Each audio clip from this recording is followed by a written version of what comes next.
Assalam rahmatullah. I noticed last week's video was uploaded.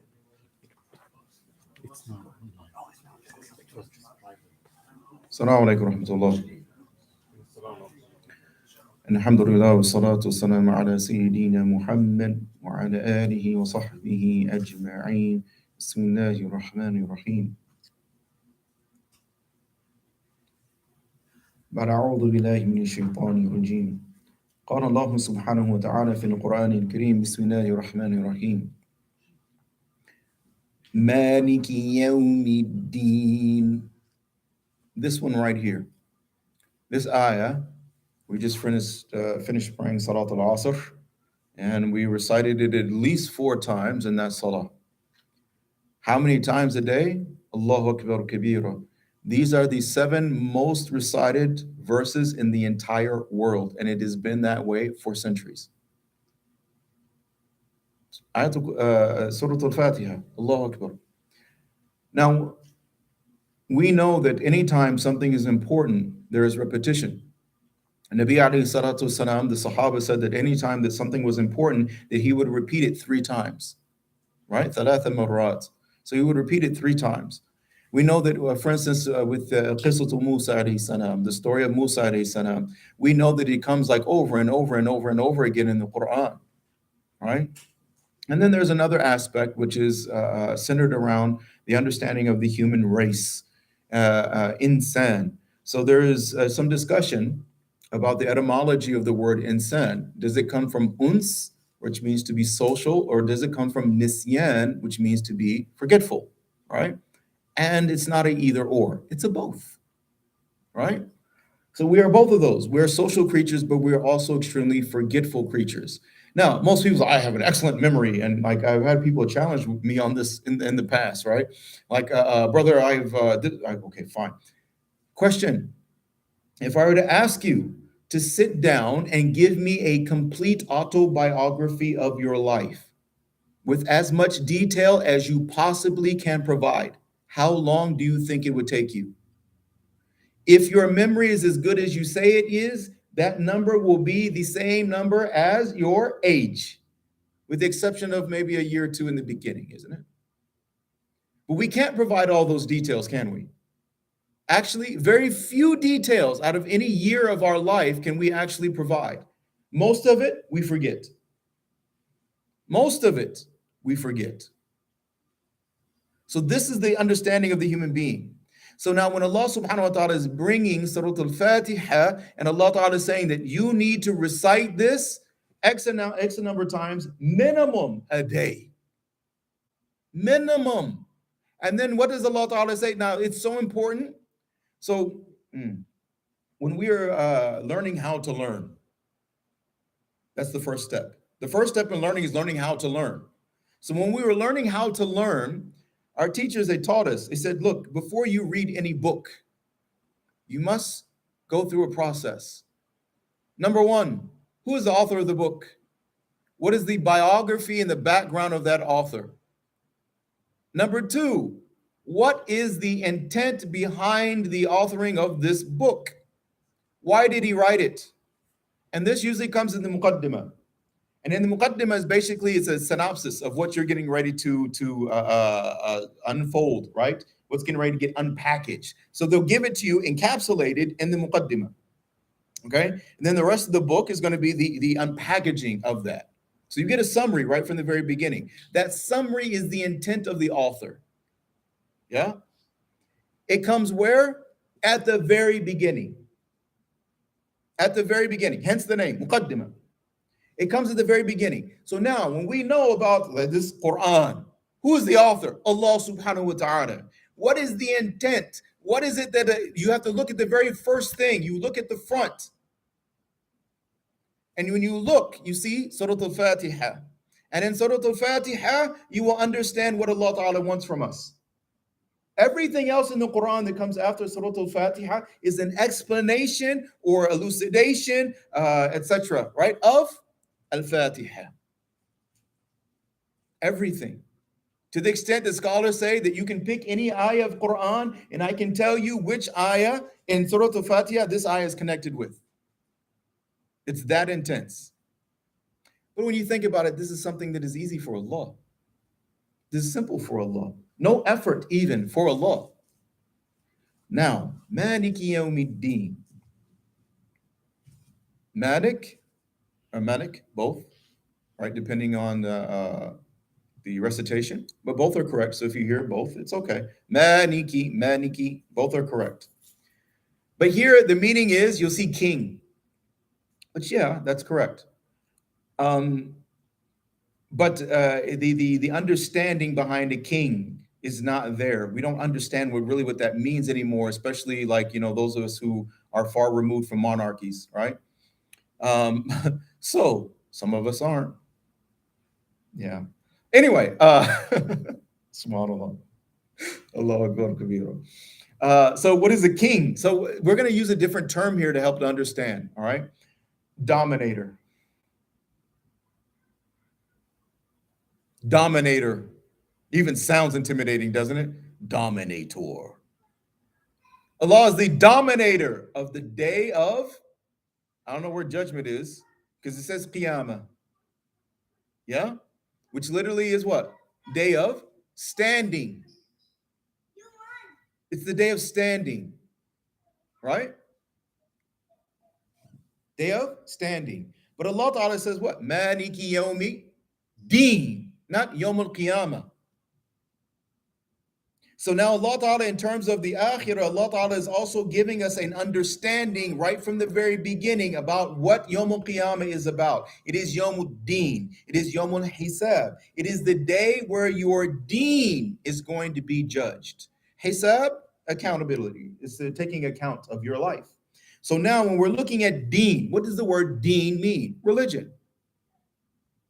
Okay? Please raise your hand if you know the definition of the word religion. Exactly. So we translate a word from Arabic that people do not know into a word in English where people know English, but we choose to use a word in English that also people don't know. So they say, deen, do you know what it means? No, but I'll translate it for you into religion. Do you know what that means? No, but I'm okay with that. It doesn't make any sense. It's completely illogical. Academically, if you're trying to learn, if you're trying to understand how you can take Yawm al-Din and tell me Yawm al-Qiyamah with no explanation, right? And I'm supposed to run with that. And then you tell me Yawm al-Qiyamah, okay, so Yawm al-Qiyamah, it's the day of religion. It's the day of judgment. I'm confused. Help me understand. No Muslims, born Muslims. Yawm al-Din. How do you understand Yawm al-Din as Yawm al-Qiyamah is the day of judgment? Yawm al-Din, because you have to understand what the word deen means. The word deen, right? So even the huruf al-asriya, the root letters, dal, ya, noon. If you switch up the harakat or the tashkil, you get dain, debt. Yes. So debt and deen come from the same root letters. And anybody who knows the Arabic language will tell you if they have the same root letters, then they are associated. There's a relationship between these two things. So you need to understand both of them to understand one of them completely. This is etymology. Right? So now what is deen? Number one, we're madyun. We're in debt. To whom? Allah subhanahu wa ta'ala. So what is the whole point of this life? What was the first word in Al-Fatiha? Alhamdulillah. What is kufr? Ingratitude. What is the opposite of ingratitude? Alhamdulillah. When somebody gives something to you and you owe them, right? But you can't repay them. What's the least that you can do?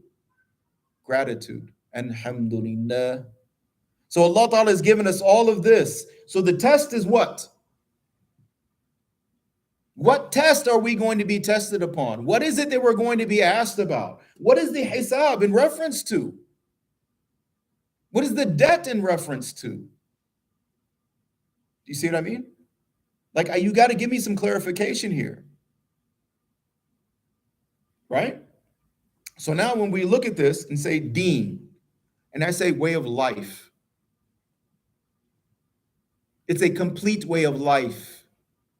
And now I say that what Allah Ta'ala wants from us as the focal point, okay, as the focal point of this is Tawheed. And how do you know when that Tawheed is actually activated and realized? Because it will become expressed and manifested through gratitude to Allah.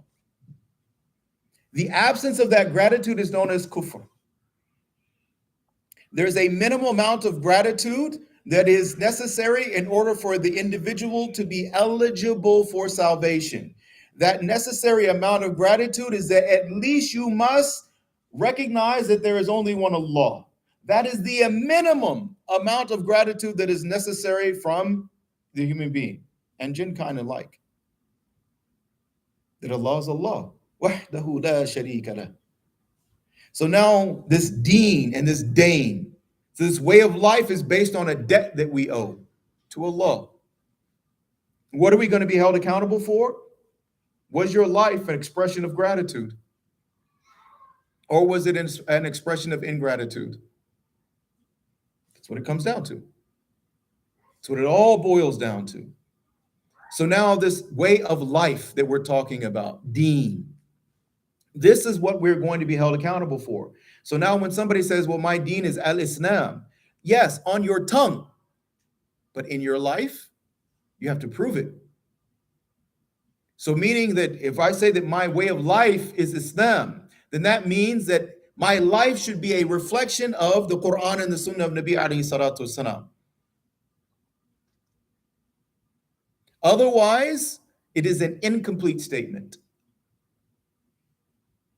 It's lacking some truth that is there. So what is the correct statement? My desire is that Islam be my way of life. That is actually a more accurate statement. I am struggling to make Islam my way of life. I am struggling to submit to the will of Allah subhanahu wa ta'ala. I am struggling to follow the Sunnah of Nabi alayhi salatu wasalam, meaning that I understand that this is the ideal. Islam is the ideal. But Allah Ta'ala is going to, what is that ideal on Yawm al-Qiyamah though? On Yawm al-Din. That ideal is the answer sheet. That ideal is the criteria in which you and I are going to be judged by. So here, when we say, I am a Muslim, I practice Islam. No, you're trying to. You're trying to practice Islam. If you're actually able to really do it, mashallah, may Allah subhanahu wa ta'ala bless you, and may Allah ta'ala grant all of us tawfiq, the ability to be able to do this. It is a very difficult task and mission, the likes of which that Umar and Abu Bakr Siddiq radiallahu ta'ala anhuma, that they died crying in this mission of trying to submit and fully submit to Allah subhanahu wa ta'ala. Because, my dear beautiful brothers and sisters, perfection, although we strive for it, we know that it is unattainable. So it is the effort, it is the sacrifice in what? In doing just that, striving for perfection, even though we know it's unattainable. That becomes the form, the expression of gratitude and proof, evidence of our iman. So where is the proof and evidence of our iman, of our gratitude, of our deen? It is not upon our tongues. It's right there in front of us. You're going to drive away in it. You're going to go walk in the front door of it. You go work at it. You keep some of it in the bank. It's your relationships. It's how you make decisions. It's your priorities. That's your deen. To whatever degree it is in alignment with Islam, you are a good Muslim. To whatever degree it is out of alignment, you are not a good Muslim. May Allah have mercy on us. Allahumma inna nas'aluka al-'afwa wal-'afiyah. Allahumma innaka 'afuwwun tuhibbul 'afwa fa'fu 'anna ya kareem. That's reality. This is not about your ego. This is not about me saying it. Like, this is the reality of the situation. It doesn't matter whether you like it or don't like it. That's the whole thing. People, like, we cannot go into, we cannot become delusional. And this is the reason why these reminders from Allah subhanahu wa ta'ala and recitation of Quran and thinking and talking about Yawm al-Qiyamah is so important. We cannot become delusional into thinking that as long as I can justify this to myself, then it's okay. Meaning, as long as from my perception, through my perception, I'm all right, I'm doing a good job. That's delusion. It doesn't matter what you think.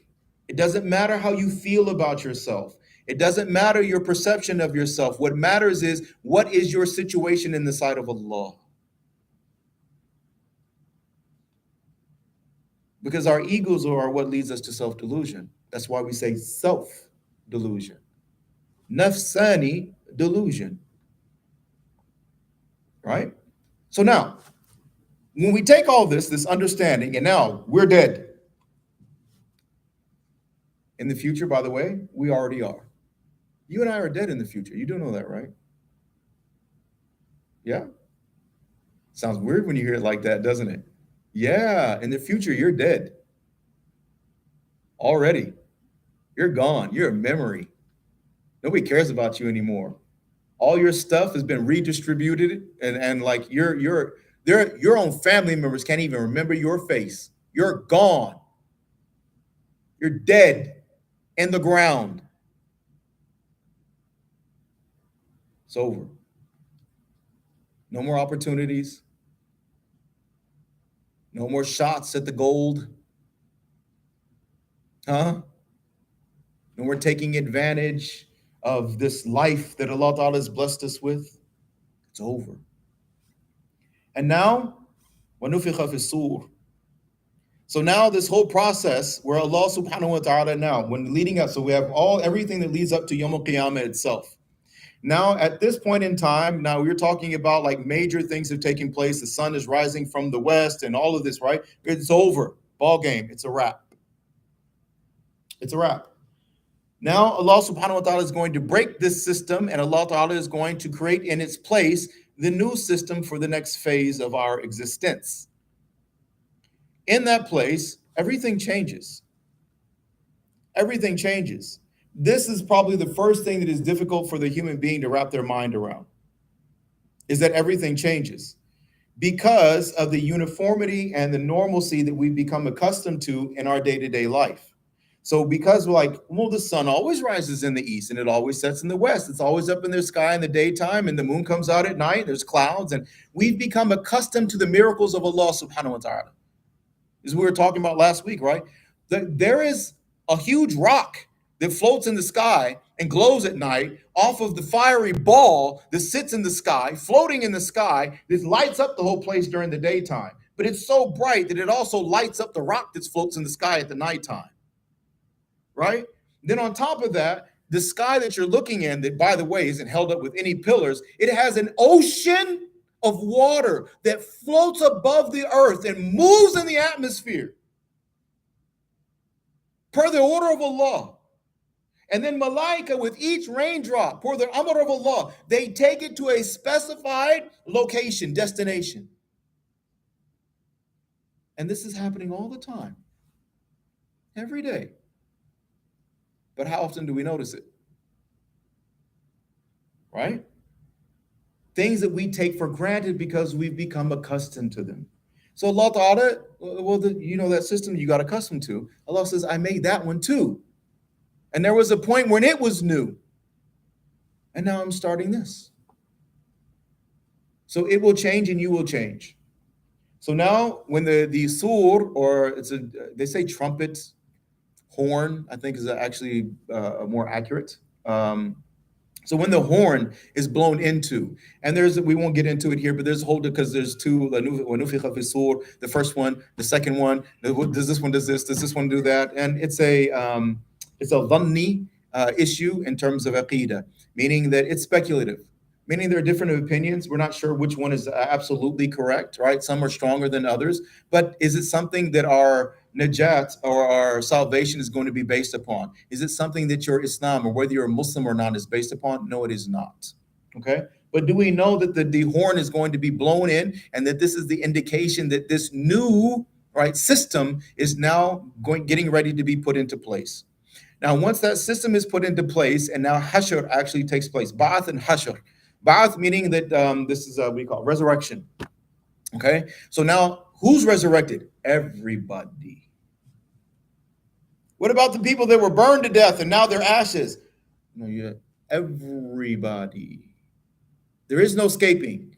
And there's a number of a hadith and this and that and the other, which inshallah, hopefully with the recordings we're talking about, so that way we don't take up any more time, inshallah. But yes, There is no escaping. It doesn't matter how you died. It doesn't matter how much effort you put into atomizing your body, or like, I just want to reduce my body all the way down to a molecular level and spread it across the universe. And Elon Musk's Tesla, right?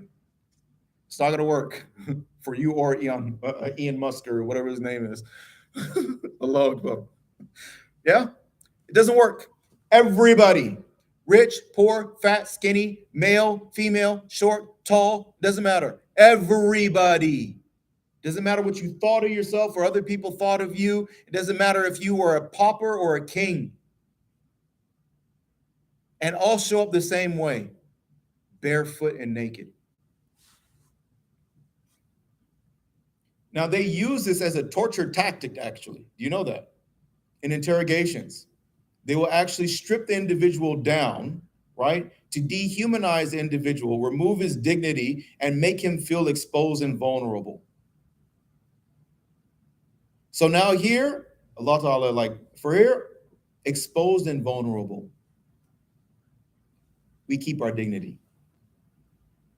Allah is Allah. Those are zalimin. So now we have to go in where Aisha radiallahu ta'ala anha, she asked Nabi alayhi salatu wasalam, she's young. So she's asking Nabi alayhi salatu wasalam, she said, Ya Rasulullah, this is the haya of Aisha, that she's thinking about this. You want to know about haya and how like the women were back then? This is what she's thinking about. Here, they don't even think about it here. She's thinking about it there. She's asking Rasulullah sallallahu alaihi wasallam about her private parts being exposed. That I don't want my aura, right? I don't want my nakedness to be exposed in front of men and exposed in front of the people. And Nabi alayhi salatu wasalam, he told her, Ya Aisha, the situation will be so severe on that day that you will not be concerned. No, you will not be concerned about anybody else's nakedness. The intensity of it is so severe. You're not going to be thinking about like sex and sexual intimacy and like marital relations and, oh, he's cute or she's cute. Like, no, you have much bigger problems than that. Okay? Now, what happens? Now this is the plane of Hashr, because Ba'ath, then Hashr, Yawm al-Hashr. So this is the day of gathering on the plains of Arafat, which is extremely important right now, considering we are in Fi Ayyam al-Hajj. These are the days of Hajj. So now as everybody, right, is getting ready to head to Arafah, for us, we need to be thinking about the plains of Arafah, even though you didn't go for Hajj. Because there will, even if you never get to go for Hajj, there will be a time where you will stand on the plains of Arafah. For what? Do it in this life? To ask. To do it in that life? To answer. Big difference, isn't it? So now everybody is gathered in the same place. It is flat. All the people are gathered. And this is the beginning place. A whole lot happens here. Now, first, what is the situation with Allah subhanahu wa ta'ala? Extreme anger. Why? To answer the question that we all get asked over and over and over again. Why do bad things happen in the world? This is where your Aqidah comes in. Remember, it's got to be practical. So how do you take what we are learning tonight and turn it and make it practical? Because people are going to ask you, maybe your children ask you, maybe you are asking you, why do bad things happen in this world? How come children will get molested or die of starvation or anything bad happens to a child? How come rich people make wars and poor people die in them? How come the governments that are supposed to be securing the people and making life, facilitating life and facilitating getting closer to Allah in the Akhirah, how come they're the ones now keeping you away from Allah? Right? This is the reason why there's the anger of Allah. Because throughout human history, what human beings have been doing, Allah Ta'ala is Samir, Allah is Alim. He has heard it. He is the one who knows it. He is Basir. He saw it. He recognized it. He knows it all. It could even happen without him. And he let it all go. all the crimes except for what he punished in the fi hayat dunya. But even then, that's nothing compared to the akhirah. That was the start, not the end. So now all of these crimes and all of these criminals and all of these people that thought they got away with it and all of these people that said, I don't have to answer for this, or thought that they wouldn't have to answer for this. Everybody must now show up. Whether you believed in it or not is irrelevant. Whether you prepared for it or not is irrelevant. Whether you want to go or not is also completely 100% irrelevant. You must go. And now you're there, and Allah's angry. To the extent of what? You won't start. That is the intensity and the severity of the anger of Allah. Until what? Who is asked to seek, to intercede on behalf of humanity? Rasulullah sallallahu alaihi wasallam. Not just the ummah, on behalf of the entirety of humanity, meaning all the prophets, all the nations, everybody, the whole human race. Nabi alayhi salatu wasalam intercedes to begin Yawm al-Qiyamah. Now, a whole lot of things happen here, and we don't have the time to get into it. A whole lot. It's 50,000 years. You can imagine. We're talking about basically now the understanding that you and I need to take away from Yawm al-Qiyamah is this, is that we like classifying people and pigeonholing people in this life. We like asking how much money they make, what they do for a living, what country they were born in, where they're from, what their language was, where they graduated from, any information that we can now label and categorize this person. Right? We do it all the time. As soon as we meet people, we start doing it. The same thing is going to happen on Yawm al-Qiyamah. Everybody has to be labeled. Everybody has to be categorized. Based on your label and your categorization, now certain things are going to take place. And we're not even talking about in Jannah and Jahannam. We're talking about now, still, Yawm al-Qiyamah. There will be mounds of pearls and musk, and there will be announcements that will be made, and there will be people glowing, and there's going to be crowns, and oh, Allahu Akbar. So if you're on the good side of the spectrum, Allahu Akbar, there will be spectacles, amazing spectacles to be seen, as those who sacrificed and made effort are now honored for all of eternity on Yawm al-Qiyamah.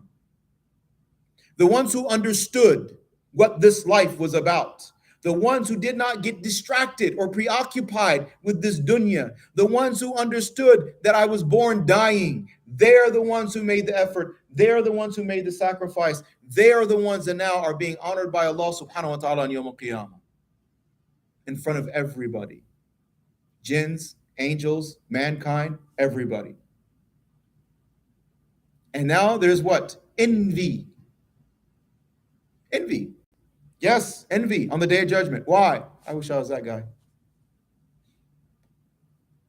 So how can there be envy? Because you're not in Jannah yet. And the other thing is that envy is part of your punishment. Because now you get to sit there, you and I. May Allah help us, protect us, and save us, for whatever life we have left, that we don't end up like this. Then now we end up standing there and we're thinking, what have I done? What have I done? What did I do with my life? I've wasted it. All the stuff that I thought is important is not only not important, it's not even here. It's gone. I mean, completely gone. It's not like, that car right there used to be yours, but you can't have that. No, it's just gone. So it's not like it's something you see it with somebody else, or it's like, no, it's just gone. You don't even have it anymore. And you spent your life working to acquire it. And then you died and you left it behind. And now here you are on Yawm al-Qiyamah, and you're seeing people who and you knew those people. You saw them. The ones that were there during your lifetime, you saw them. You know what they were doing. And now they're being honored. And you know it could have been you. You know that it could have been you. You had the ability. You had the potential. You were Muslim. It could have been you. That could be you right now. On the Mount of Pearls, angels making announcements. glowing light around you, just from the crown itself. Just from the crown itself. And you're looking, you're thinking, that could have been me. Allah gave me a shot at that. He gave me everything that I needed to be that guy right there, and I missed it. And now you have to live with it. For how long? Eternity. Eternity.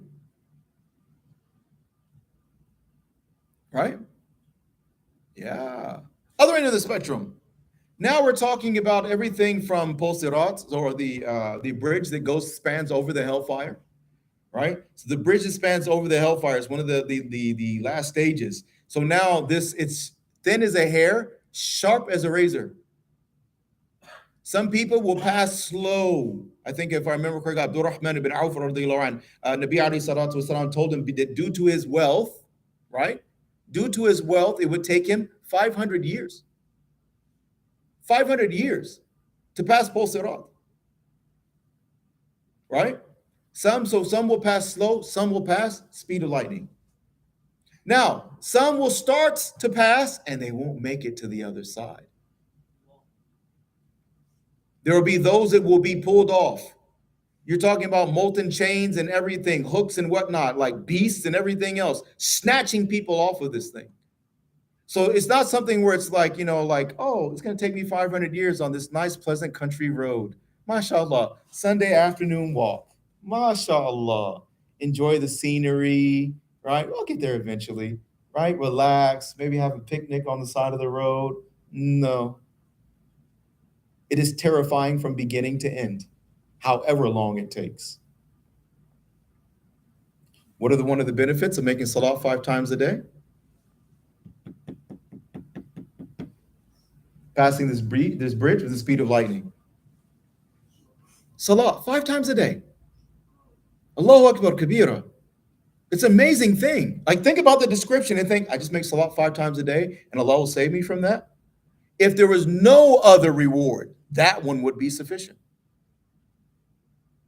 If there was no other reward, you make salat 5 times a day and that is what you will get. If that was the only thing that we got, it would be worth it. And I'm not even giving you the full description, right? SubhanAllah. Now, as well, this is where the beasts, there's a conversation that's taking place with the hellfire, Hel Mazid, right? So is there any more? There's so much that's going on. Angels are dragging, as Allah Ta'ala is giving the orders for people to be taken away. Angels are dragging people by their ankles, got them by their ankles, they're being dragged on their faces. Into where? To be tossed into the hellfire.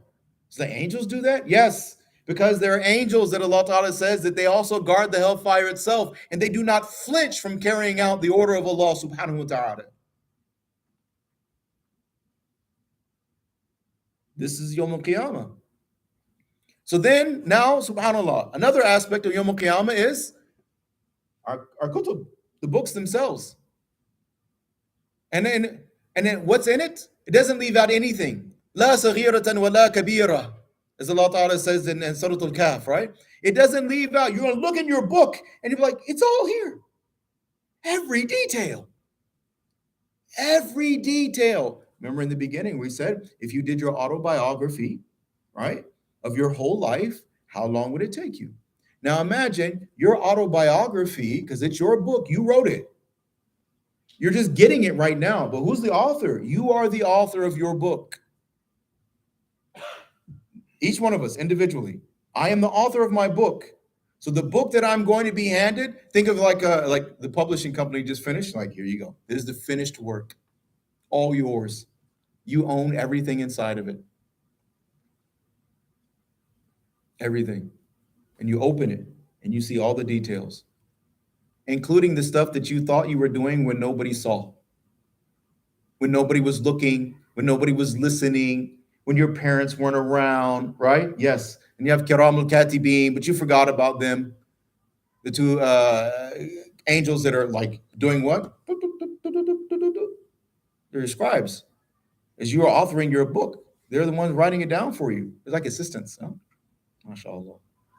This is my associate number 1 and associate number 2. I'm a senior partner. No? Subhanallah. So now you have, but how do the books get handed? If from the front into the right hand, oh, mashallah, this goes along with not getting punished in the grave. This is a very good sign. Receiving it in your left hand, this is probably like one of the, again, like you may have had like a difficult time in the qabr, and it's like, well, maybe that cleaned up everything. Now your book is coming in the left hand, and it's like, what now? Needless to say, things don't go well after that. Things don't go well after that. But how does it come to your left hand? From behind. Like you're not even worthy enough of being faced to give you this garbage. That's the reason why it's going in your left hand, because it's garbage, it's filth. What do we do with our left hands? Yes, you must use your istinja hand to take your book.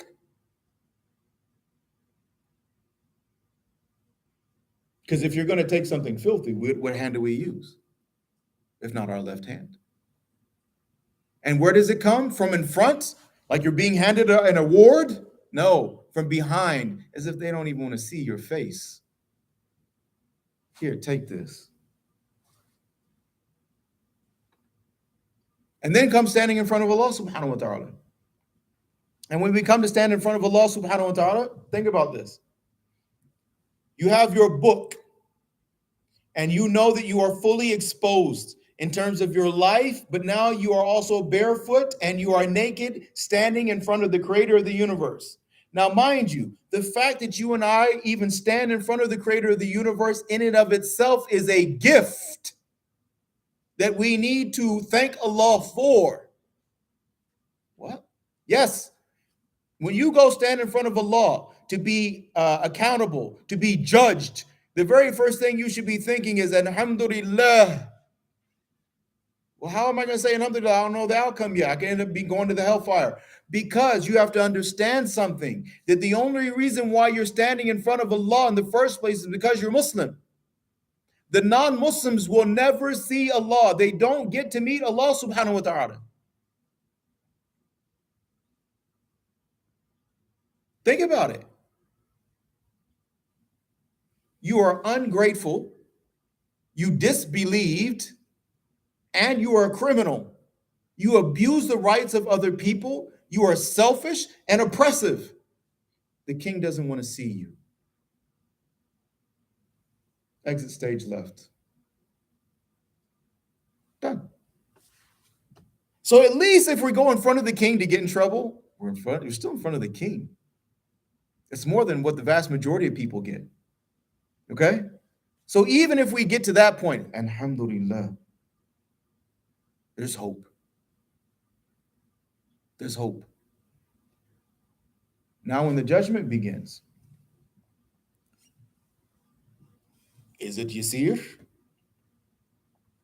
Because the thing about Nabi alayhi salatu wasalam, he said more or less the meaning that if you have to undergo accountability, none of you can survive. Yeah, because I talk with brothers and sisters and families and communities and everything, right? And it's almost like there's this impression, at least I'm getting this impression, that Muslims are thinking that, well, I can survive my accountability, right? Like I'm okay going with this stuff. Like I can, it's almost like you can present your case in front of Allah. Like I don't think we have to make sure that we understand this correctly. You cannot. Okay, if Allah Ta'ala decides to do your hisab, you can't survive. Do you know how much just israf by itself, that subject matter, wastage, just wasting things, food, water, time, air, clothing, relationships, you name it, just wastage. We can't answer that for that by itself. Forget like sins and this is like just the one, just wastage, israf. And that one we know, Inna Allah la yuhibbul musrifin. Allah does not love those who are wasteful, extravagant. That's just one. So we can't even like this notion that I'm going to go in front of Allah and I can present my case and I've got good deeds. Yeah, I did some bad things, but I did a lot of good things. Like, okay, you don't get it. If you're thinking like, and you're trying to measure your bad deeds and your good deeds and your own mizan in your head, right? In your own scale in your head, you're delusional. Because who's putting weight to these things that you are like putting on the scale? Because Allah Ta'ala is the only one who is not only obligated himself, but he's the only one that it is apropos, that it is appropriate to establish the weight of any deed, negative or positive. So now when we're looking at this from a perspective of a Muslim living in this life, and now I am performing these actions, good deeds and bad deeds, right? If you start focusing on the deeds, you're distracted. Focus on the objective. What is the objective? Ridwan Allah, ultimately, right? We want the pleasure of Allah, ultimately. But what's the bare minimum necessity? Salvation. That's the bare minimum. Salvation. I don't want to go to the hellfire. Like, that's it. Right? So now, you stand in front of Allah subhanahu wa ta'ala. You know that you're not going to be able to survive any accounting. So what are you there doing? Hopefully, what is inside of you is going to be the key. It's not the book. It's what's inside of you. The book is just an indication of what's inside of you. The sins, everything, the mizan, the amal, the weighing, like all of these things are just manifestations and representations of what's inside of each and every one of us. So say for instance, you think it's going to be the deeds that are like actually being weighed on the mizan. Yeah, the deeds are weighed. But what is it that actually is being weighed? What's in your heart? How do you know? Because everybody talks about Bukhari. How does he begin? Where's your niyyah? If all those actions that are being weighed are only based on the intention, where's your intention if not internal? So those actions that are being weighed are basically what? Again, manifestations of you internally. So what's being weighed? Your sincerity, your ikhlas, your tawakkul ala Allah, the trust that you have in Allah. And please do not start thinking about tying camels, because that is not what I'm talking about. When I say, do you trust Allah, meaning do you trust in Aqidatul Islam? Do you trust that Allah Ta'ala has spoken the truth in the Quran? Do you trust that Rasulullah Sallallahu Alaihi Wasallam is sent by him and that he is the last and the Khatam al-Nabiyyin? Do you trust that? Because if you do, then you follow them. And if you follow them, now you have proof that you trust Allah and His Rasul Sallallahu Alaihi Wasallam. Without the trust, you cannot follow. People do not follow because they do not trust. This is what we're talking about with tawakkul ala Allah. Do you trust your Rabb? When he tells you, stop focusing on this dunya, focus on your akhirah, do you trust him? When he tells you that if you help the deen, if you help Rasulullah, if you help Allah, he will help you in tansurullah yansurukum, yuthabbitu aqdamakum. Do you believe him? That's trust. So what degree do you trust him? When he tells you that he is khayrul raziqeen, do you trust him?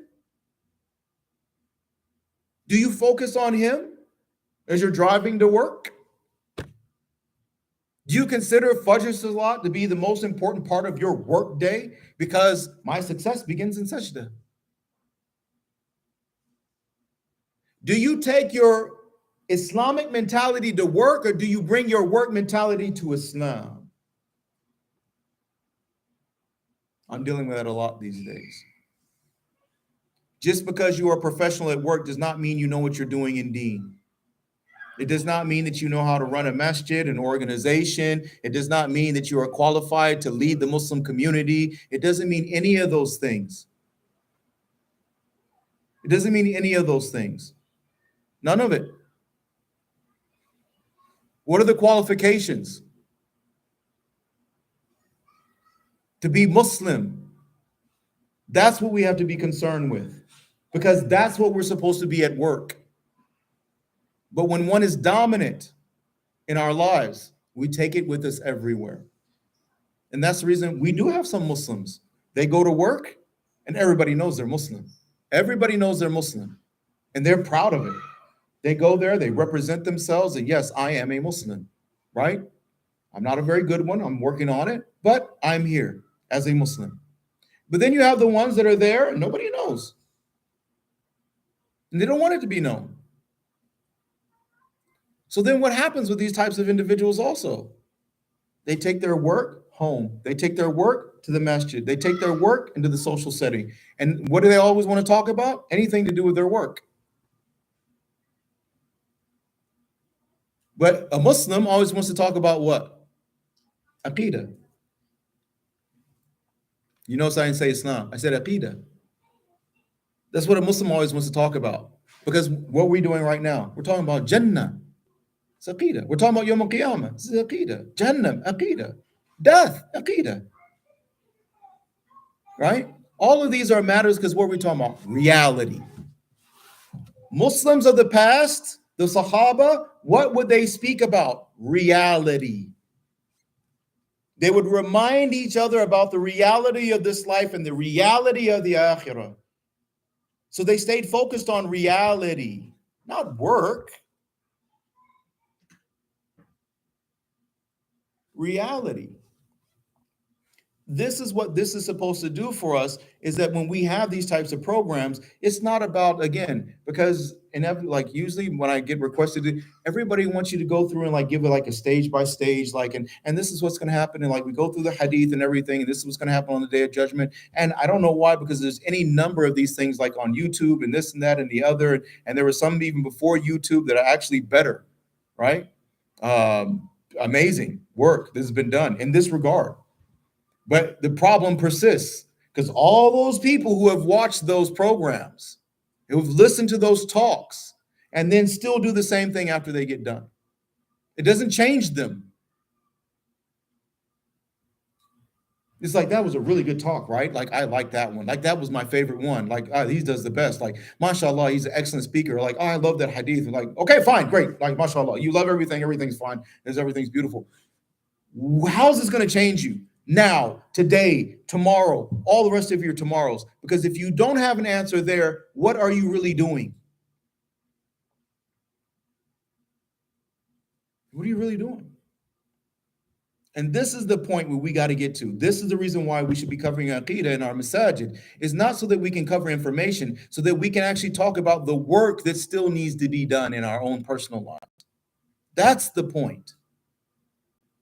This is not an academic or otherwise. I'm just up here. I could bring you, mashallah, shorten it up a little bit. We can do a PowerPoint thing, some ayat al-Quran, hadith and everything. Mashallah, I'll put on a jubbah for you. Yeah. I could wrap imamat around my head. I have quite a few of them at home also. I don't even have to buy one, mashallah. And I can come up here and I could academically, right, flex my academic muscles. Right? And then try to impress all of you. And they're like, mashallah, mashallah, so excellent, mashallah, mashallah, mashallah. And I'll send a link to so-and-so, mashallah, look at this, so mashallah. And nobody changes. Pointless. For who, first and foremost? Me. Because that's why I'm here. I'm not here for you. I'm here for me. I'm here because this reminder is for me. I'm here because I need to change. I'm here because I can still improve. I'm here because Allah blessed me with this. And as I'm working on it, I'll share it with you and we can work on it together. Individually, but collectively. Oh, as an ummah. Oh yeah, that thing. How it's supposed to be. So now when you're looking at Yawm al-Qiyamah, where's ummah in Yawm al-Qiyamah? Hashr. How do we enter into Jannah? As an ummah. No other ummah enters into Jannah until this ummah enters into Jannah. Who are the first to go? Fuqara and masakin, the poor. They're the ones that enter in. Nabisa, I know what you're mentioning, right? The like the first step kind of thing, right? But actually, the Rasulullah sallallahu alaihi wasallam, when does he enter to stay? At the end, last. This is a hadith that comes in Bukhari. I'll tell you, like Allah Akbar. This is one of those moments you have with your teacher and like the classmates and everything, like where the tears just like fall. Because there's a hadith that comes more or less a meaning that Nabi alayhi salatu wasalam, he's explaining about Yawm al-Qiyamah and the ulama. And the ulama, like they're watching like people get sent to the hellfire and they're watching people go to Jannah and like running out of people, right? And they're still there. So they start to get anxious that Allah is angry with us. Okay, I got to do this one later. I can't do this one with you right now. I'll finish that one later. Too emotional. I can't handle it. But needless to say, Rasulullah sallallahu alaihi wasallam cannot be happy until we are. That's who he is. That's how he is in this life and for all time. He is rahmatun lil alameen. The idea or the notion that he's going to be in Jannah like relaxing while his ummah is struggling through Qiyamah is like, it doesn't fit at all. Like not even a little bit.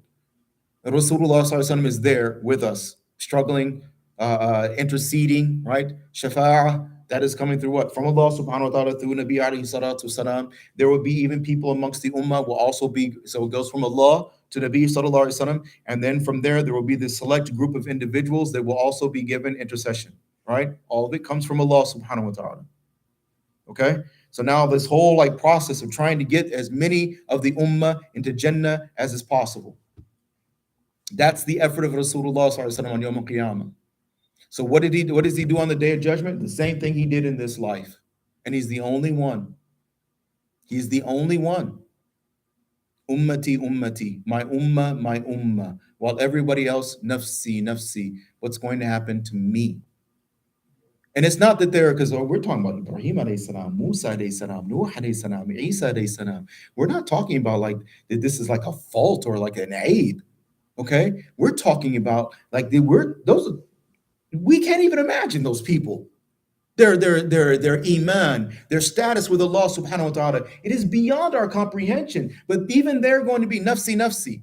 So what is that letting us know? Two things. Number one, the severity of the situation for the rest of us. That these prophets are saying this. Number two, it is letting us know the status of Nabi alayhi salatu wasalam, that he is above nafsi, nafsi.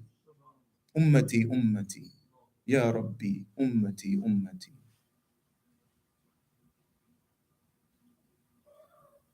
Now, like we could like hours like this. Can you imagine if like we did all the ayats of Quran and Hadith and everything? Did like hours and hours and hours and hours. But real quick, because Holy Kawthar, it's difficult in English. I don't know, like it's kind of Holden needs to say hold. Some people try to translate it as pond or lake or like stream or like let's say body of water and leave it at that. Okay, and when we get there, we'll find out, inshallah. Good enough? Okay. Body of water. This body of water is specifically linked to Nabi alayhi salatu salam, and the benefit of this water is that anybody who drinks from this water will never know thirst again. It is towards the end. Even at this time, it comes in the hadith, more or less a meaning, that there will be people standing in line and they will be waiting their turn. And Nabi alayhi salatu wasalam is at the front, and some he is handing cups, and some he is actually like with his own hands, he is giving them drink. Some are special cups. But then there are angels that are still coming and plucking people out of the line and taking them away.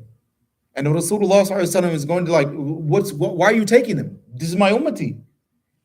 The reply is, you don't know what he did after you. Now imagine you're in line, doing one of these numbers. Like how many more before me, right? And now an angel comes and pulls you out. Ma'adallah. وَنَعُوذُ بِاللَّهِ مِنْ ذَلِكَ. And now mind you, you're walking away from the line. It's not like you just disappeared no. You got to walk away like everybody, like the line moves forward. Like I was almost one place closer. Line is moving forward, and now you're being let off. Anybody who's ever been had to deal with the TSA at the airport, right?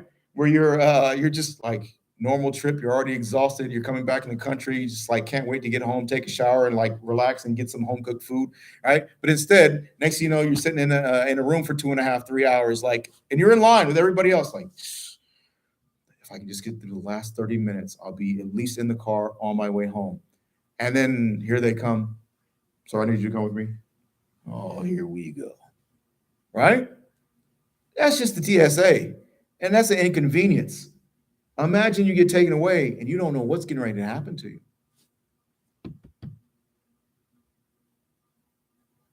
This is the day of judgment that we're talking about. Now you know. So think about this. When we're just off of what we like, the little, like, just a fraction of what we covered, like we're able to cover just this evening.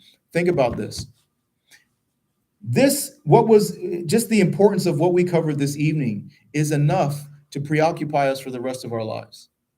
Because it's the topic is Yom Qiyamah, Yom Deen, Yom Hisab. Now imagine people getting distracted about arguing about a fiqhi masala, whether our feet are touching or not. You've lost your mind. If you think that the biggest problem that we have in our masajid, in our communities, in our lives, in our families is whether or not our feet are touching or not, your sickness is intense. That is not to say, like, about the sunnah of Nabi alayhi salatu wasalam, because inevitably you're downplaying the sunnah of Rasulullah sallallahu alaihi wasallam. It's not about that. I'm saying when you make a fuss out of it and you want to like about this thing, or whether it's raising the hands or whatever, right? And you want to make a fuss out of it and become a disruption and a distraction and a force of destruction within the Muslim community, then yes, I do take issue with that. Whether your feet are touching or not, and alhamdulillah, I have already learned and moved past it. Both are from the sunnah of Nabi alayhi salatu wasalam. Both are very validated and verified, and you can do either one. The actual is stick with a madhab and be done with it. So you can actually move on to more important things like your aqidah and changing your life and getting the filth out of your heart and acquiring and being eligible for your salvation and preparing for Yawmuddin, where your lifestyle is going to be asked about, not your feet. Your feet will be the ones doing the talking.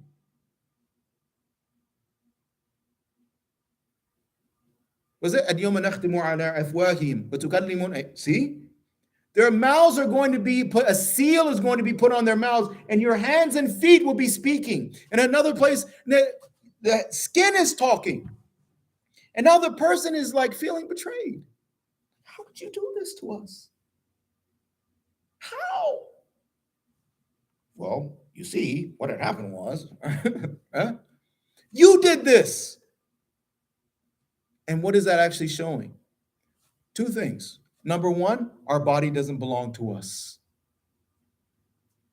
Second thing, that we dhalamtu nafsi, right? Subhanaka inni dhalamtu nafsi, right? Right? I have oppressed myself. That anything that when we are not taking care of our physical body, and then when we are committing sins, that we are committing dhulm against our own physical bodies that actually belongs to Allah subhanahu wa ta'ala. So when we do not take care of ourselves, we are not fulfilling the haqq of Allah subhanahu wa ta'ala. So when people say, what's my body? I can eat what I want to eat. I can do what I want to do. I don't have to exercise. I can get tattoos and piercings and this and that and the other. And it doesn't matter if I what do you call it? Even in terms of the beard and hijab, that is also the same thing. It's all along the same lines. All of it is the same. It doesn't belong to you. The one who gave it to you said, this is how I want you to use it. You will either do that or you won't. Right? If you don't want to, then that is your lifestyle choice. And with your lifestyle choice, the collection of them becomes your lifestyle in its totality.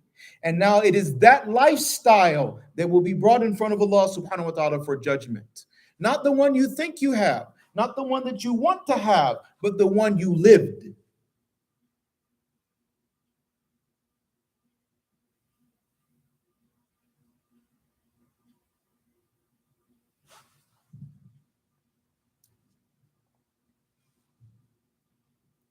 Delusion doesn't make it past this life. What is taqwa? And I'll end with this. What is taqwa about? Wake up. Wake up to what? Reality. Wake up to reality. Wattaqullah. Wake up to the reality of Allah. Be conscious of Allah subhanahu wa ta'ala. Be conscious of your aqidah. Be conscious of your situation. Be conscious of who He is and who you are. That's what it means. But how can we be conscious if we're constantly distracted and preoccupied? And I don't have time. It's so ironic how many people say they don't have time for deen, when the irony is that no, you don't have time for anything other than deen. You just don't realize it. Not only that, how much time you have, we didn't even talk about that. You talking about you don't have time, so you have to go do this dunyawi thing, a family thing, a work thing. What if this is your last day? Think about the next time you tell your family member, or you tell the boss, or like, right, or like, oh yeah, I got to do this thing. You're like, this is important. Like, I don't have time for deen, right? So then you go to do work. Now, say you're at work. This is an important project. We have a deadline. I got to get this done. My career is like, okay, fine. Now, if I come up to you and I tell you that, subhanAllah, this wahi has come from Allah subhanahu wa ta'ala, this is the only way it can come from Allah. Now, mind you, there's no more prophets, no more wahi, so don't get it twisted. Wahi has come from Allah subhanahu wa ta'ala, that today is your last day to live. You're going to die today. Would you change the way that you are going to spend the rest of today? If the answer is no, then I owe you an apology. I'm sorry. I'm wrong. I'm wrong. You're right. You must have your priorities in order. If it didn't change anything, I must be wrong. But if you're saying that, like, no, I don't have time for deen because I have to work and I got to do this with the family, I got to do this, and now I come to you and I say that you're going to die today, and then you're saying, whoa, hold on, got some qada to do, and I gotta, like, yeah, right? I'm gonna give like all kinds of sadaqah. I'm gonna apologize to a whole bunch of people, and like, oh, now you got time. Now you're worried about time. What? Today? I need more time. I got to move this money, and I got to call my mom, and I need to talk to these people, and I got to seek forgiveness, and I got to make up all these salats and all those fasts. I can't die today. You're the same person that before I told you, you said you didn't have time for deen. Now I told you you're dying. Not only do you not have time for dunya, but now you're saying you need more time for deen. What happened? You didn't believe you were going to die till I came and told you it was going to happen today? Well, you thought it wasn't going to happen? Or that the possibility that it was going to happen today didn't exist? What about me coming and telling you changed everything for you? Because it shouldn't have changed anything. It shouldn't have changed anything. You're dying today. Yeah? And? That's what we want to get to, isn't it? Like that statement, those two words right there is basically the synopsis of like what we want our lives to come to, right? The fruition of our lives is that when Malakul Maut comes, just like you said, I'm ready. I've been waiting for you. I've been waiting for you. This is what I want you to take away from this today. Ask yourself these questions. Run yourself honestly. You do it in front of people, like you're going to be tempted to lie. You're still going to be tempted to lie to yourself. But run these things through your own head. And ask yourself that if I'm not changing now, why? Because you need to find that why. If after listening to all this, you and I don't change, there's a reason why we're not changing. And it's something to do with our egos. It's something to do with our nafs. And we need to find it and we need to eradicate it as soon as possible so that these avenues of understanding and ability to practice can open up for us, bi-idhnillahi ta'ala. That's it. Questions, worries, problems, concerns? So what should the day of judgment do for you? Change your life and change your death. Please ask questions. I keep saying this, but I'm gonna say it again. Ask questions. Any questions? All questions? Yes, a question. So, Prophet Muhammad sallallahu So- alaihi wasallam will intercede with everyone in his ummah? No, that's an excellent question. So will the Prophet Muhammad sallallahu alaihi wasallam intercede for everybody in the ummah? So this actually, the Nabi alayhi salatu wasallam asked the Sahaba this question. He's saying, do you, more or less to me, he's saying, do you think that my intercession is for you? He said, my intercession is for those who have committed the kaba'ir, the major sins. The major sins. Now, intercession, another thing about intercession. I think the community, Muslim community, believes that intercession means you don't have to go to the hellfire. That's not the situation at all. Intercession means get you out from the hellfire. It's not a place you want to go, not even for a moment. So many shuyukh, same thing, same. We don't have to change it. We may not use them anymore, but you know what it is. Candle flame. Hold your hand over the candle. How long can you last?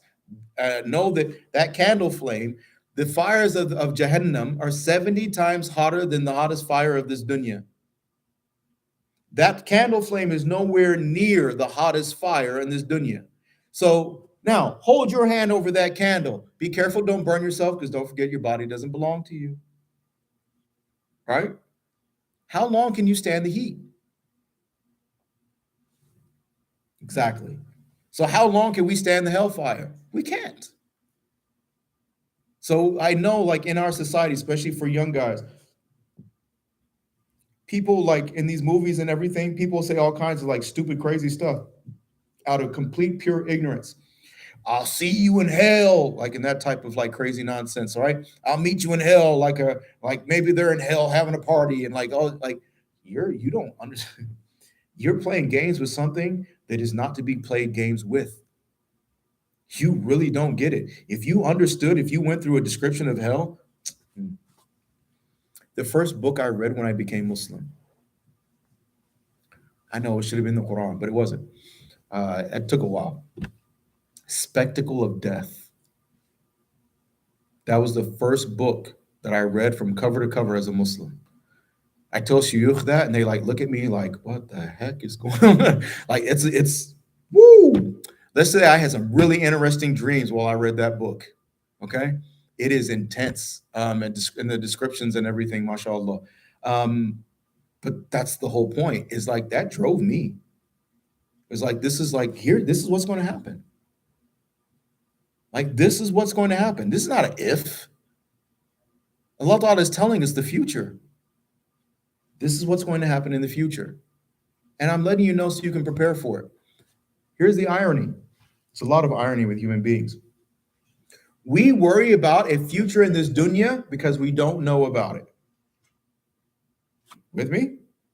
I have anxiety over my future in this dunya. Where's the anxiety? Because I don't know what the future holds for me.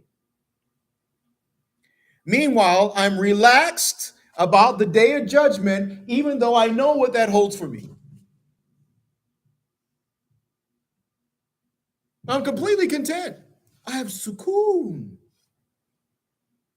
I eat well, sleep well, drink well. I enjoy my family. I vacation. I party. We got parties every weekend. This is Chicago.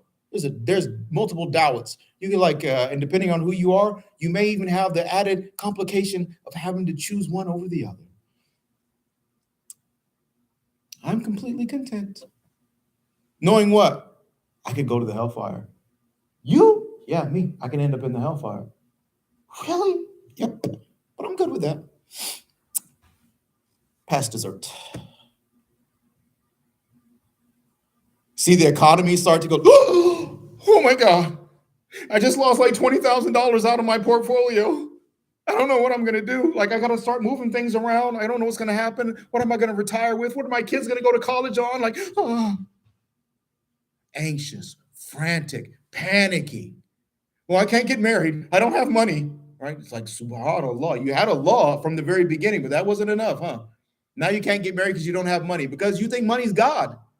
That's what's going to do it. Your success of your marriage is dependent upon money. So now I need money so I can get married. Why? Because money gives me success. Meanwhile, somebody who actually does marital advisement, it's the rich people who can't keep themselves together in a marriage. It's the poor people who do well. Again, irony. The most successful couples, right? Married couples are the ones who don't have a whole lot. They're not so poor that they're fighting about money, but they're struggling to pay their bills from month to month, but they're so happy and content. The ones who have like excess wealth and like big houses and multiple cars, and you can never tell where they're at. They got time off and they're vacationing here and there. They're always overseas, back and forth. And I'm going for Hajj and Umrah and mashallah, barakallahu fikum. Miserable. At each other's throats. Same thing with the kids. The worst kids come from the rich families. The best kids from the poorer families. But money does everything. The point is that when Allah Ta'ala is letting us know, look, you want to know the future? I'm going to tell you about the future that you need to be concerned about. If I thought that this was a concern for you, I would have told you. If it was something, if being worried about this dunya, your future in this dunya was something to be concerned about, then Allah would have told us. How do you know? Because the akhirah is something to be concerned about, and He told us about that. So if there was any real risk in regards to this dunya, in terms of our akhirah, then Allah Ta'ala would have told us and has told us where there is risk. But when we become anxious over things that Allah has not warned us about, has not told us about, then that means that we are now delusional and we are trapped in a fantasy and we are trapped in the reality that we are not God, but we would like to be. And that's why I'm upset that I don't know the future. That's why I'm upset that I can't control people or control the future or control the outcomes. I can't change the past, so I get depressed. I don't know the future, so I get anxiety. Okay, so the past, Islam says deal with it by learning from your mistakes and do istighfar and tawbah. The good things that happen, say alhamdulillah and move on. Done. There is no more past after that. Future really is real simple. You are to bust your behind for the pleasure of Allah. You are to make every effort and sacrifice for the sake of your akhirah, for the sake of your family members, for the sake of the ummah, for the sake of the coming generations that come after us. You are to bust your behind as a Muslim to make the world a better place so that Islam can be practiced, so that the truth can be recognized, so that Allah Ta'ala can be worshipped, so that Rasulullah Sallallahu Alaihi Wasallam can be followed on the path of success that you and I know is the Sirat al-Mustaqim. That's your mission. How well are we doing? That's the question. Now we know the mission. Now we can ask the question. How well are we doing? Now, please, because I don't know why. Again, probably because we don't know our deen. You hear something like this and become negative. That negativity becomes destructive. Oh, I'm the worst Muslim in the world, and I can't never do anything right, and so now I'm like, and so it becomes demoralizing, it becomes demotivating, and next thing you know, like you're just like, who cares? And Shaitan is right there because that's where it's coming from. So Shaitan is right there saying, yeah, since you're not doing that anymore, here's something else for you to do. The Sahaba knew that they were not going to be able to acquire and achieve perfection, but they understood that it wasn't about the objective as much as it was the journey towards perfection. Because when you really understand it, it is our egos that make us misunderstand the journey. We think it's about us becoming perfect. And if I can't become perfect, well, I don't want to do it because I can't become perfect at it. When actually, this journey is about recognizing that Allah is perfect, not you.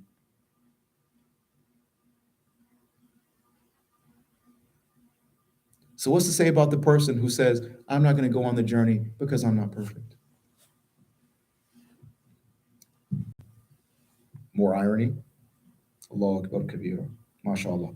Questions, other questions, worries, problems, concerns? Yes. Did I answer the question? Yes. Yes. I would like to clarify that in Quran it is said that Allah subhanahu wa ta'ala, this intercession will take place with certain conditions, three conditions. One, when Allah allows. Number two, whom He allows. Number three, for whom He allows. Am I right? Yes. Right. Having said that, I would like to know, with all your explanation, mashallah, it's very illuminating and it's adding a lot of things to my information. My question is that will this intercession take place before the judgment has been passed or after the judgment? Before the judgment has been passed or after the judgment? Yes. My understanding is that so the question is about intercession. So does intercession take place before the judgment is passed or after the judgment is passed? My understanding of it is that both of them are possibilities. It's not necessarily one or the other. It's dependent upon the situation and the condition of that particular person. Right. If that be so, then my second doubt, well, pardon me if I ask. You're fine. You're good. Bismillah. Which are probably not in the right framework. My second question is, sorry, when Allah is almighty, all-knowing, He doesn't need somebody to plead the case of someone, though Muhammad Sallallahu Alaihi Wasallam is especially privileged for that elevation and for that status. My question is, when Allah knows everything, what is the hikmah and wisdom behind it that He will be asking anyone, Muhammad Sallallahu Alaihi Wasallam, or the Mukarrabeen, or the Siddiqeen, or Shuhada, or whatever? I would actually take your question and actually like amp it up one step further. Not just the day of judgment. None of this is necessary. Not just the day of judgment. Meaning, like, so here, if Allah Ta'ala, do you need to be born? If Allah Ta'ala already knows where you're going to end up, then what do you need to be born? Does this have to happen? Allah Ta'ala could just bring us into existence and put us there and say, you're there for this reason. I know, you don't. Done. But He has us go through this whole thing. Yawm al-Qiyamah is just the culmination, right, of I guess you could say, the opportunity, right? And then the results are going to come after that. So the opportunity is existing from the time of our birth until this final moments where we're in front of Allah subhanahu wa ta'ala, right? So that lifespan, we are to understand that lifespan within the system. That system is where the understanding. So from the question from Allah's perspective, why did Allah Ta'ala, like if Allah knows everything, why would Allah subhanahu wa ta'ala have to ask any questions or need intercession or this and that and the other? This is not about Allah. From Allah's perspective, that is absolutely true. And then in terms of the intent by Allah, we can't get into that because the only way we can know is if Allah tells us. Right. But within the system, right, it's also part of, what would you say? I'm looking for a word. Not process. Exposure, if you will, of a truth that is already known to Allah subhanahu wa ta'ala. And now this whole thing is playing out. Whose benefit is it for mostly? It is for all of ours. It is not for Allah's benefit. It is the scheme of things. The system. Allah's divine wisdom. Yes. That is the answer. Okay. Well, that brings me to another doubt.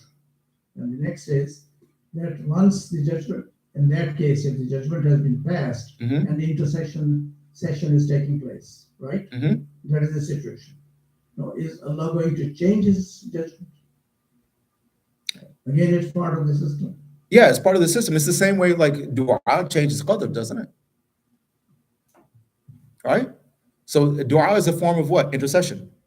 So I'm now interceding with Allah subhanahu wa ta'ala. I find my, a situation may be going bad, right? And oh Allah, I'm supposed to be in this situation. And oh Allah, please take me out of this situation, take me out of this difficulty, bring me ease after this difficulty. And Allah Ta'ala now decides that, yes, bring him out, right? Within the system, yes, that change can take place. Within the knowledge of Allah Ta'ala, no change takes place. And we'll talk about this, I think, is it next week? We do Qadr next week? I think so. the point is that this dua doesn't fit in with that example. Why? Because about dua I do not know. Whereas the judgment is known that the so and so is going to be hellfire. Yeah, but you're asking the question like, so once the judgment is changed, judgment from Allah is judgment. Whether it's judgment in this life or judgment in the akhirah, judgment is judgment. So when Allah Ta'ala is changing that judgment, right, it doesn't matter if it's in this life or it's in the akhirah, a change in judgment is Allah Ta'ala's prerogative and it's going to happen within the system the same way. No?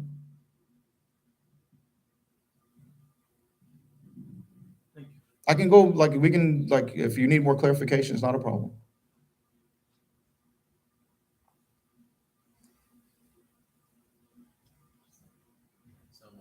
Walaikum salam. You said that Allah knows from the day you're born, either you go to Jahannam or Jannah, right? From your perspective, from Allah's perspective, Allah Ta'ala's knowledge is timeless. So meaning, like, in that regard, you can't even say, like, from a starting point. And you change that based on what you do here, right? Change what? Okay, if he knows like someone goes to Jahannam, right? No, you're not, no. Okay, well, you're all of you are in the conversation of qadr, okay? So I think we got 1 week left, and until I explain it to you, this is all going to confuse you. Once I explain qadr to you, all of this stuff will make sense, inshallah. Mashallah, fair enough. Fair enough? Jazakallah khair. Now I got you on the hook to come to the next class. Right? MashaAllah. All right. This is how what they call the segue, right? Like, yeah, mashallah. So maybe that's what we should do at the end of the next one. Like, give you some question that you can't answer. Like, come back next week to get the answer. Yes. Whoa, okay. All right. SubhanAllah, bihamdi, subhanakallah. Yes, sister. You have a question also? Okay. So it knows that every person has. MashaAllah. Barakallahu feekum. We know that every person has qiyamatain. Mhm. You explained the qiyamah about al-akhirah. Ah. About the qiyamah in hayat al-barzakh. Yes. Well, no. Or there, I would like to, but that's that. no, But for but- the word itself. yes. qiyamah. So that one. But as far as like barazakh and everything, because now like that's where we're coming from. It's really interesting too. I would like to do it right now. Can you please repeat the question? I'm very close, but I could not get it. Okay. So sister is asking about there's 2 qiyamas. Okay. So and that one I will cover inshallah. But then also she's asking about barzakh as well, because you have a kind of like reunification, right? That takes place at the time of Ba'ath. Right, so that whole process of the body being basically grown again, right? Because that's how it's described as grown like a plant, coming from the, I remember, the bone, the tailbone. You know the name? I've got a doctor. What am I asking? Like, I'm sitting here fumbling. I have a doctor in front of me. Yes. So the about the 2 qiyamas. This is, may Allah bless you for asking this question, because it's actually something I wanted to cover because it's extremely important, extremely important. We think Yom Qiyamah and we're thinking Day of Judgment, meaning like it's sometime in the distant future. We're all going to be there, and right. So when we think Yom Qiyamah, we're thinking that. That's Al-Kubra, right?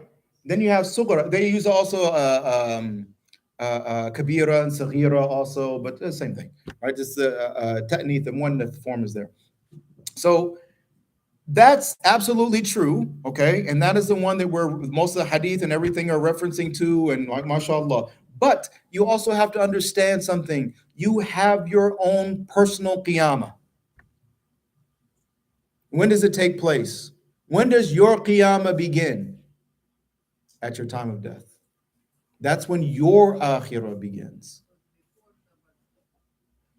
It's before. It's at the time of death.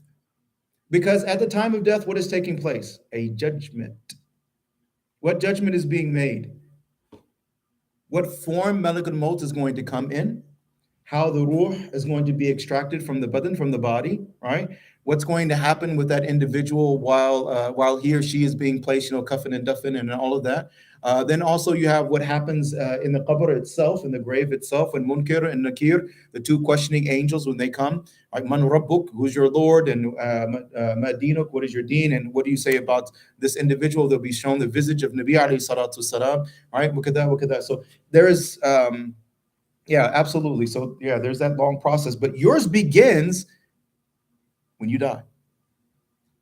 So for the tasmiyah itself, the qiyam, why the first one, al-qiyam al-sughra, why was it called the qiyamah?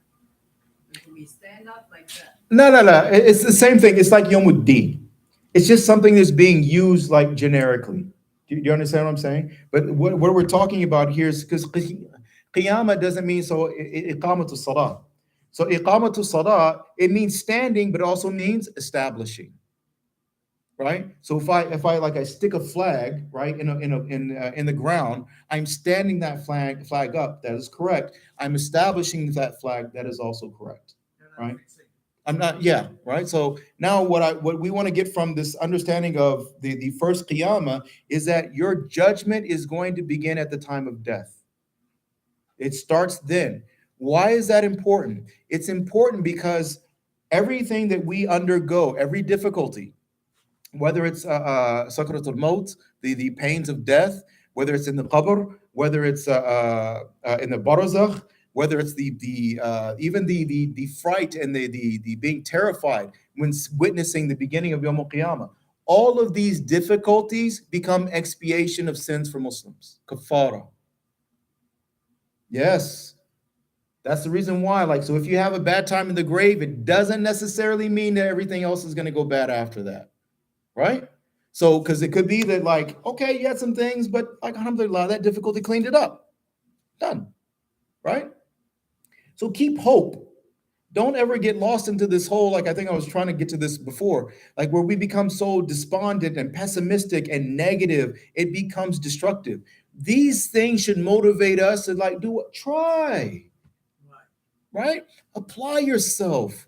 Find out who you really are, the potential that Allah Ta'ala put inside that is uniquely you. It can't be anybody else. It's uniquely you. We talk about like Abu Bakr and Umar. There's only one Abu Bakr. There's only one Umar, radiallahu anhum. But there's only one you two. They decided, and alhamdulillah, with the course of their life, that I want my life to be special. You can make the same decision. It's that easy. And then now the work and the effort is not that easy. Okay? It's not that easy. But I guarantee you, what you receive in return from Allah subhanahu wa ta'ala before even not even in akhirah. We only get one out of 100, 100%. We get 1% fi hayat ad-dunya. 1% of our reward, jaza, compensation. 1%. That 1% that you receive here in its various forms is enough to blow your mind.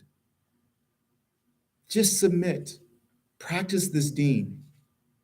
Everybody, like, forget about everything else. Forget about creatures, forget about social status, forget about norms, forget about like trying to be rich. Don't worry, if you're going to be rich, it will chase you. You won't have to chase it. There's a brother, a professional, who took this to heart and decided that he was going to move in the path of Allah and that his risk was going to have to chase him. Very successful individual. Allahu Akbar. So don't do this. Don't test Allah, by the way. But he was going to test this. It's not something you don't test Allah. Allah tests us. We don't test Allah, right? So you don't say, well, I'm going to test Allah to see if this would. No, don't do that, all right? But he did. But Allah's Ar-Rahman. This brother, as he's moving in the path of Allah, he's being hounded by phone calls for contracts. He's like, I'm at work and I put a lot of effort into like building business contracts and everything and like, right? And I have gotten more calls for contracts since I've been away from work than if I would have stayed at work for this past week and worked. He said, it's true, right? The sheikh said, looked at him with a straight blank face, as if like he's listening. He's, I know. It's like this is new for you. This is not new for us. We live in this reality. It's just that you are coming out of the lie, and you're coming out of your delusion, and you're coming into reality. So it's like you've had your eyes closed and you open it up and you're like, there's lights on. Like, we know. We've been sitting in these lights the whole time you've been sitting there with your eyes closed. Open your eyes. See it for what it is. May Allah Ta'ala make it easy for all of us. May Allah Ta'ala take these points of Aqidah and place them firmly in our heart and in our lives and in our families. May Allah Subhanahu wa Ta'ala bless all of you for all of your effort and sacrifice, even in just coming here, your excellent questions, being here week after week. May Allah Ta'ala bless you. It's not easy, and it's a big deal. But if you can't do this, then you can't change. So when people ask a question like, is the community changing? I look at things like this and I can say there's a small portion of the community that is changing. Why? Because they're learning. And when you learn, you can change. If they're not learning, you can't change. May Allah Ta'ala make it easy for all of us to stay humble, to be more humble, to learn and to change. Ameen ya Rabbil Alameen. Assalamu alaikum wa rahmatullah. آخر دعوانا أن الحمد لله رب العالمين سبحان الله وبحمده ونشهد أن لا إله إلا أنت نستغفرك ونتوب إليك سبحان ربك رب العزة عما يصفون وسلام على المرسلين